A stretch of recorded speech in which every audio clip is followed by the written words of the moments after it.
lahat, narito ang update sa lagay ng panahon ngayong araw ng Linggo, May 19, 2024. Shear line pa rin ang nakakaapekto sa Batanes at Babuyan Islands. Easterlies naman ang nakakaapekto sa malaking bahagi ng bansa ngayong araw.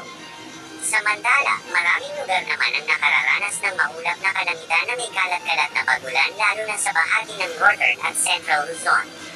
Patuloy namang makararanas ng maalinsangang panahon ang halos buong bansa hanggang tanghali, ngunit ngayong hapon at gabi ay posible na ang mga localized thunderstorms na minsan ay nagiging mga severe thunderstorms na posibleng magdala ng mga biglaang pagbaha o pagguho ng lupa. Ngayong hapon, posibleng makaranas ng mga thunderstorms ang halos buong Northern at Central Luzon pagsapit ng hapon at gabi.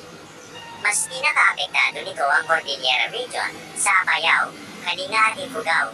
Posible rin sa Ilocos Region, Central Luzon at Cagayan Valley.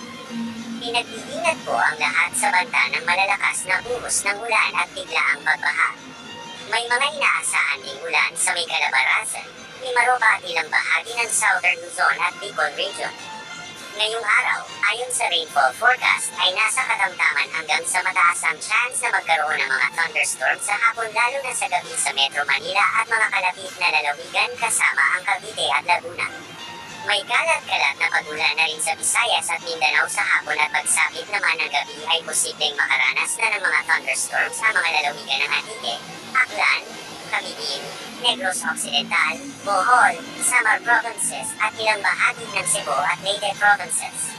Asahan rin ang thunderstorms sa Sorsogon, Zamboanga Peninsula, Sulu Archipelago at ilang bahagi ng Bangsamoro Region at Davao Region sa hapon at gabi. Ngayong araw, maraming lugar pa rin ang patuloy na makararanas ng mataas na heat index o nasa danger level na heat index.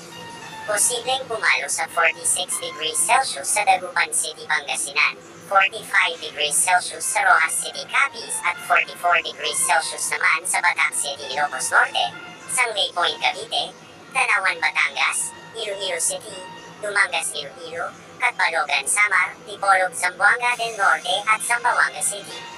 Sa ngayon ay malaya ang mga mangingisda na pumalaot dahil walang nakataas na gale warning sa mga karagatang sakop ng ating bansa. Narito naman ang wind outlook sa binabantayan nating potential na sama ng panahon hanggang sa susunod na 10 araw.